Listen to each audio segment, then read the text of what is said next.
দর্শক, একদিকে দেশের ডুবতে বসা অর্থনীতিকে বাঁচাতে পরাশক্তি ইরানের সাথে রুদ্ধশ্বাস এক গোপন বৈঠক, চরম কূটনৈতিক ব্যর্থতার মুখে যখন খোদ রাষ্ট্রযন্ত্র অসহায়, ঠিক তখনই সাগরের বুক থেকে আস্ত একটি বাণিজ্যিক জাহাজ ছাড়িয়ে আনলো জামায়াতে ইসলামী। কিন্তু দর্শক, এর প্রতিদান কি পেল তারা? জাহাজ মুক্ত করে দেশের ২৭,০০০ কোটি টাকার বাণিজ্য বাঁচানোর ঠিক পরপরই জাতীয় সংসদের ফ্লোরে দাঁড়িয়ে খোদ বিএনপির এমপি দাবি তুললেন এই জামায়াতকে নিষিদ্ধ করার। শুধু তাই নয়, রাজপথে নেমে আসলো নির্মম রাজনৈতিক হত্যার খড়গ। চরম সংকটে যাদের ঢাল হিসেবে ব্যবহার করা হলো, সংকট কাটতেই কেন তাদের বুকে ছুরি চালানো হলো?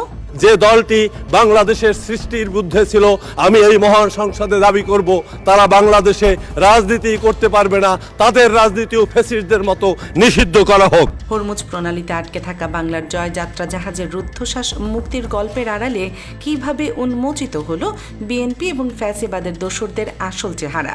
চলুন জেনে নেওয়া যাক আজকের এই এক্সক্লুসিভ মেগা ডকুমেন্টারিতে। গল্পের শুরুটা হয় আজ থেকে প্রায় ৪ মাস আগে। চারদিকে ঘুটঘুটে অন্ধকার, উত্তাল সাগরের বুক চিরে অত্যন্ত সতর্কতার সাথে ধীর গতিতে এগিয়ে চলছে বিশাল আকার এক বাণিজ্যিক জাহাজ। মাথার উপর দিয়ে অনবরত চক্কর দিচ্ছে অত্যাধুনিক সামরিক নজরদারি ড্রোন। রাডারে ধরা পড়েছে টহলরত স্পিড বোটের আনাগোনা, আর দূরের কোথাও থেকে ভেসে আসছে মুখর মুখর বিস্ফোরণের অস্পষ্ট শব্দ। যে কোনো মুহূর্তে পানির নিচে লুকিয়ে থাকা মাইনের আঘাতে ঘটতে পারে এক বিশাল ধ্বংসযজ্ঞ। বিশ্বের সবচেয়ে সংবেদনশীল এবং বিপজ্জনক জলপথ হরমুজ প্রণালীতে টানা ১১৫ দিন অবরুদ্ধ থাকার পর বাংলাদেশের লাল সবুজ পতাকা বুকে ধারণ করে একটি জাহাজ যখন বুক চিতিয়ে সামনে এগিয়ে যায়, তখন সেটি আর নিছক কোনো সাধারণ বাণিজ্যিক যাত্রা থাকে না। সেটি হয়ে ওঠে আন্তর্জাতিক কূটনীতি, স্নায়বিক লড়াই এবং পরাশক্তিগুলোর পর্দার আড়ালের এক রুদ্ধশ্বাস রাজনৈতিক থ্রিলারের জীবন্ত প্রমাণ। গত ২২ জুন গভীর রাত, ঘড়ির কাঁটায় তখন প্রায় ৩টা। দীর্ঘ প্রতীক্ষা আর চরম অনিশ্চয়তার অবসান ঘটিয়ে পারস্য উপসাগরের সবচেয়ে কৌশলগত করিডোর হরমুজ প্রণালী সফলভাবে অতিক্রম করে বাংলাদেশ শিপিং কর্পোরেশনের মালিকানাধীন জাহাজ এমভি বাংলার জয়যাত্রা। এই খবরটি প্রকাশে আসতে দেশের সামুদ্রিক খাত, কূটনৈতিক মহল এবং পুরো রাজনৈতিক অঙ্গনে এক গভীর স্বস্তির পাশাপাশি শুরু হয় তুমুল আলোচনা।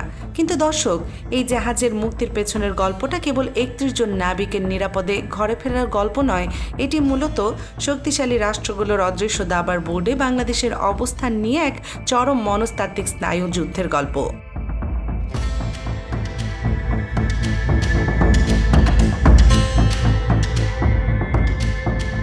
ফেব্রুয়ারির শুরুর দিকে নিয়মিত বাণিজ্যিক রুট ধরে পারস্য উপসাগরে প্রবেশ করে বাংলার জয়যাত্রা। কাতারের বন্দর থেকে পণ্য লোড করে জাহাজটি পৌঁছায় সংযুক্ত আরব আমিরাতের একটি গুরুত্বপূর্ণ বন্দরে। কিন্তু ঠিক সেই সময়ে মধ্যপ্রাচ্যের আকাশে জমতে শুরু করে যুদ্ধের ঘন কালো মেঘ। মাত্র কয়েক দিনের ব্যবধানে আঞ্চলিক উত্তেজনা এমন এক ভয়াবহ রূপ নেয় যে পুরো হরমুজ প্রণালী কার্যত এক সামরিক নিয়ন্ত্রিত ডেঞ্জার জোনে পরিণত হয়। আমাদের মনে রাখতে হবে, হরমুজ প্রণালী কোনো সাধারণ সামুদ্রিক পথ নয়। পুরো পৃথিবীর জ্বালানি বাণিজ্যের এক বিশাল অংশ প্রতিদিন এই সরু করিডোর দিয়ে পারাপার হয়। আন্তর্জাতিক অর্থনীতিবিদদের মতে, সুজেয় খাল যদি বৈশ্বিক বাণিজ্যের ধমনী হয়, তবে হরমুজ প্রণালী হল বৈশ্বিক অর্থনীতির হৃৎপিণ্ড। আর ঠিক সেই চরম বিপজ্জনক জায়গাটাতে আটকে পড়ে বাংলাদেশের এই বিশাল আকার জাহাজটি। প্রাথমিকভাবে সবাই ভেবেছিল হয়তো কয়েকদিনের মধ্যেই পরিস্থিতির উন্নতি হবে, কিন্তু যুদ্ধের পরিস্থিতি আরও ভয়াবহ রূপ নেয় এই রুটে জাহাজ চলাচলের উপর কঠোর সামরিক নিয়ন্ত্রণ আরোপ করেন ইরান।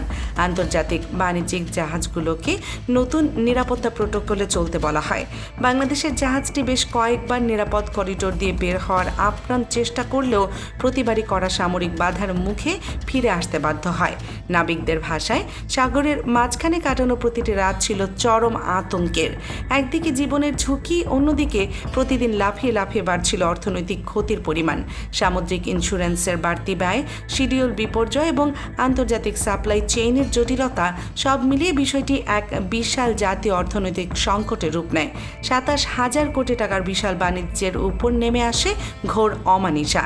এদিকে জাহাজ আটকা পড়ার খবর পেয়ে ঢাকায় শুরু হয় ব্যাপক কূটনৈতিক দৌড়ঝাঁপ। আন্তর্জাতিক বিভিন্ন মহলে দিন দরবার চলতে থাকে। সামুদ্রিক নিরাপত্তা নিয়ে আন্তর্জাতিক অংশীদারদের সঙ্গেও আলোচনা চলে, কিন্তু সপ্তাহ গড়িয়ে মাস পার হলেও কাঙ্ক্ষিত কোনো সমাধান মিলছিল না। আন্তর্জাতিক সম্পর্ক বিশ্লেষকদের মতে মধ্যপ্রাচ্যের রাজনীতি হলো পৃথিবীর সবচেয়ে জটিল এক গোলকধাঁধা। এখানে যুদ্ধের সময় দক্ষিণ এশিয়ার দেশগুলোর কৌশলগত অবস্থান অত্যন্ত নিখুঁতভাবে পর্যবেক্ষণ করছিল শক্তিশালী দেশগুলো। কূটনৈতিক অঙ্গনে তখন ফিসফাস শুরু হয় যে পশ্চিমা বিশ্বের সাথে বাংলাদেশের কিছু কৌশলগত অবস্থানের কারণেই হয়তো এই অদৃশ্য চাপের মুখে পড়েছে ঢাকা। সরাসরি যুদ্ধ না করে কখনো কখনো এমন মনস্তাত্ত্বিক চাপ যে কতটা কার্যকর হতে পারে তা বাংলার জয়যাত্রা আটকে থাকাই প্রমাণ করে। যখন রাষ্ট্রের প্রচলিত সব কূটনৈতিক চ্যানেল সম্পূর্ণ ব্যর্থতায় পর্যবসিত হচ্ছিল এবং সংকট ঘনীভূত হচ্ছিল, ঠিক তখনই রাজনীতির দাবার বোর্ডে আসে এক অভাবনীয় নাটকীয় মোড়। রাজনৈতিক সূত্র জানা যায় দেশের বৃহত্তর অর্থনৈতিক স্বার্থে অবরুদ্ধ জাহাজ ও নাবিকদের মুক্ত করতে বিকল্প যোগাযোগ চ্যানেল সক্রিয় করা হয়।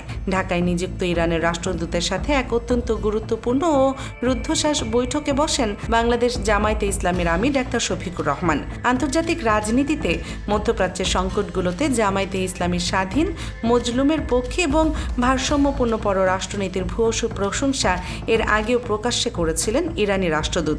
সেই ঐতিহাসিক বৈঠকে জামায়াত আমির ডাক্তার শফিকুর রহমান দেশের অর্থনীতি এবং জাতীয় স্বার্থকে সবার উপরে স্থান দিয়ে বাংলার জয়যাত্রা সহ অবরুদ্ধ সমস্ত বাংলাদেশি নাবিকদের দ্রুত মুক্ত করার জোরালো আহ্বান জানান। আর এই রাজনৈতিক ও আদর্শিক আলোচনার পরই তেহরানের উচ্চ মহল থেকে আসে ইতিবাচক সবুজ সংকেত।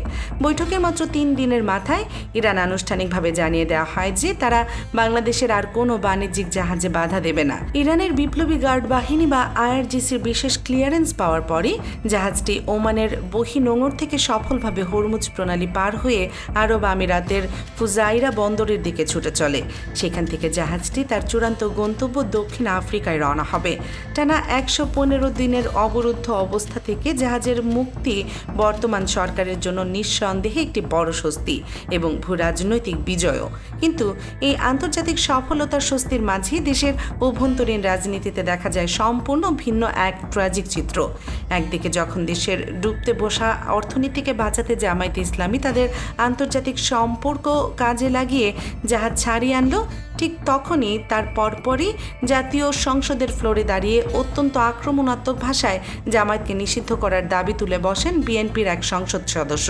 শুধু তাই নয়, রাজনৈতিক এই উত্তাপ ও বিদ্বেষ দ্রুতই ছড়িয়ে পড়ে রাজপথেও।